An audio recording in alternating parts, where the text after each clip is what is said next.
سب سے بڑی حقیقت یہ ہے کہ اللہ ہمارا رب ہے، خالق ہے، مالک ہے، رازق ہے، اور پھر سب سے بڑھ کر رحمان ہے اور رحیم ہے، پھر سب سے بڑھ کر غفار ہے اور ستار ہے۔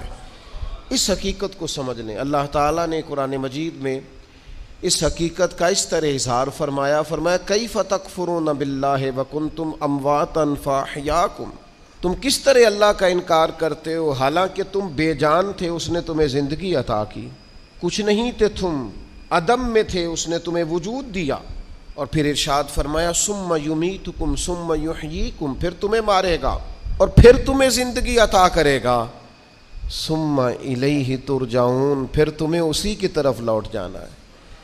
کبھی اس حقیقت سے کوئی شخص آنکھیں نہیں پھیر سکتا کہ یہ جو اس کا اپنا وجود ہے یہ بھی سارے کا سارا اللہ تعالیٰ کی مشیت اور اس کی رضا پر مبنی۔ اس نے اپنا وجود بھی اپنی مرضی سے تشکیل نہیں دیا، قد کاٹ اپنی مرضی سے تشکیل نہیں دیا، حسن و جمال اپنی مرضی سے تشکیل نہیں دیا، تو پھر کیسی عجیب بات ہے یہ روزمرہ کے معاملات اپنی مرضی سے تشکیل دینا چاہتا ہے۔ اسے چاہیے کہ جس طرح اس کا وجود، اس کا حافظہ، اس کے چہرے کی ساخت اس کی اپنی مرضی کی نہیں، رب رسول کی مرضی کی ہے، تو پھر یہ بھی زندگی اپنی مرضی کی نہ گزارے، اس حقیقت کا قائل ہو جائے کہ جینا بھی اسی طرح ہے جو حکم اللہ تعالیٰ نے ارشاد فرمایا ہے۔ لیکن زندگی اللہ کی دی ہوئی، رزق اللہ کا دیا ہوا، سانسیں اللہ کی دی ہوئی، لوگ جینا اپنی مرضی سے چاہتے ہیں۔ یہ حقیقت پسندی سے دور بات ہے۔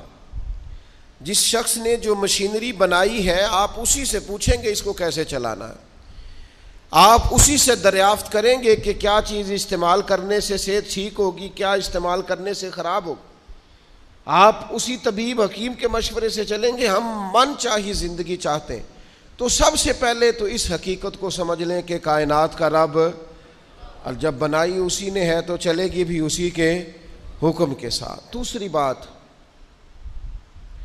پوری دنیا اس بات کو اچھی طرح تسلیم کر لے کہ اللہ کے لاڈلے اور آخری نبی جناب محمد الرسول اللہ ہیں صلی اللہ تعالی علیہ وسلم۔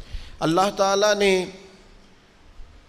ساری رعنائیاں، ساری خوبصورتیاں، سارا وقار اور ساری عزتیں نبی پاک کی غلامی میں جمع کر دی۔